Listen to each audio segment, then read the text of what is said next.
Today, you can sit on your porch, pull a phone out of your pocket, and have just about anything brought right to your door. Groceries, tools, even a hot meal. But in these mountains, that idea isn't new at all.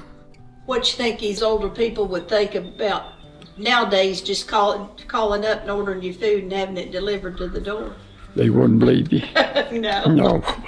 No they more than wouldn't they believe you could walk around with a phone in your hand. And, No. Well, they didn't even know what No. a telephone was. No. You couldn't make him believe that. They didn't have phones, they didn't have apps, but they understood something we're only rediscovering now. Sometimes the store has to come to you. Back then, most folks made nearly everything they needed. They grew their food, raised their meat, and put up what they could for winter. Tell me about your mama canning. She canned 400 cans of stuff every year. She canned 100 cans of maters, 100 cans of beans, 100 cans of peaches, and 100 cans of blackberries, and I had to pick the blackberries. 100 cans. She canned 400 cans of stuff every year. That was survival. But there were always a few things you couldn't grow. We had them rolling trucks, they called them, Peddler trucks. We had Everett Rice out here. You might have known him before. Next to walnuts, he'd come through once a week. You got what you need off from him. Coffee and sugar and flour. We didn't grow that much wheat to flour. Coffee and sugar and flour, and soda, that's about what you have to buy. They called them rolling stores, and that's exactly what they were. It's like going into a store. Whatever you need, he had it. And if he didn't have it this week, you'd have it next week. And here's the good about it that way. A general store on wheels coming right to your yard. And they also carried kerosene on that Peddler truck. And everybody had them little metal cans. Yeah. That's before the power come through, and they had to have that oil for their lamps. And they'd carry that on the truck too. All that lamp light in. Yeah. But money wasn't always how things worked. A lot of times, people traded what they could spare for what they needed. And that's how many folks paid the peddler. I don't know how many peddlers it was. There's 4 I know of in Madison County. There's Earl Rice, Everett Rice, and Os Edmonds down at Petersburg, and another fellow. They went through the country. They'd buy walnuts, people crack walnuts and sell them peddlers. And they'd buy eggs, chickens, and that's the way they got their money. They didn't have all this money we got today. They had to do a little something other to get the money. When I was a child, my mama met the peddler. We called it the peddler. And she sold eggs, chickens. She would even sell butter. And, that gave us a little money to buy groceries. Then she would buy sugar and coffee back with the money.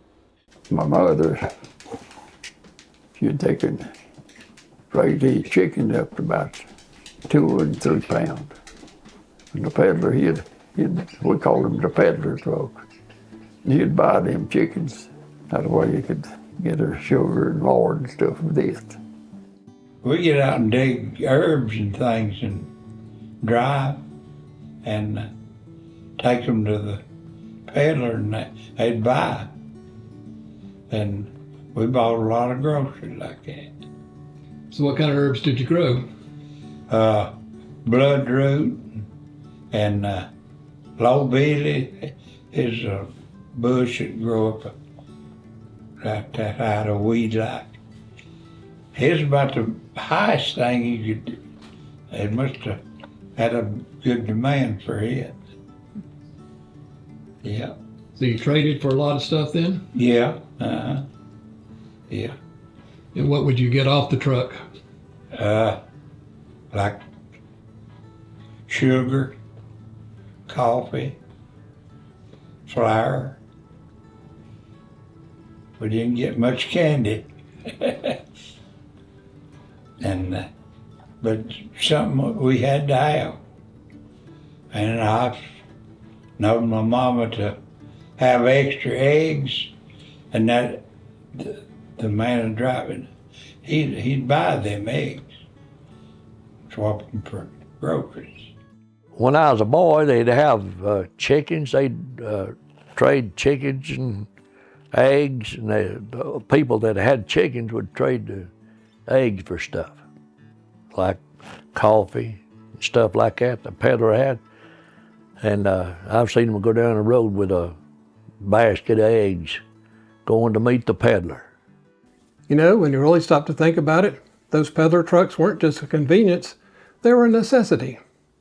Out here in these mountains, people lived a long way from town. Roads were rough, sometimes barely passable, and a lot of families didn't even have a car or a truck. So getting to a store wasn't something you could do whenever you needed to. And that's what made these peddler trucks so important. They brought things people couldn't make for themselves: sugar, coffee, kerosene for lamps, tools, the kind of things a family depended on. But more than that, they brought a connection. The man driving that truck, he knew the families along the route. He knew what they needed, what they were short on, what they might need next week. It wasn't just a delivery, it was a relationship. Over time, that began to change. Roads improved, more people owned cars and trucks, and businesses moved further out into the countryside.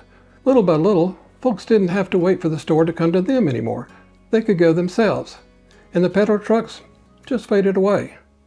But now, in a lot of ways, we've come right back to it. Today, you can order just about anything on your phone and have it show up on your porch.